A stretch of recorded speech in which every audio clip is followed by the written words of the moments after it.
বলো কিছু I love you. তাহলে একটু পাখি আমি কি পাখি না না আমি মামুই বলবো। মামনি বলবো? হ্যাঁ। তোমার মামনি হও?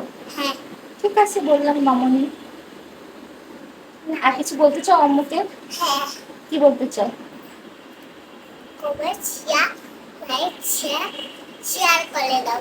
কমেন্ট শেয়ার লাইক শেয়ার করে দাও। ঠিক আছে। আর কিছু বলতে চাও?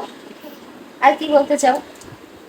আর বন্ধুরা সবাই কমেন্ট করে দিবে। বন্ধুরা সবাই কমেন্ট করে দিবে। ঠিক আছে, বন্ধুরা সবাই কমেন্ট করে দিও। আর কিছু আর কি বলতে চাও? আমার প্রিয় আব্বু। তোমার প্রিয় আব্বু? হ্যাঁ। আচ্ছা, আর? হ্যাঁ, আমার সোনা আব্বু। আচ্ছা। আল্লাহ হাফেজ।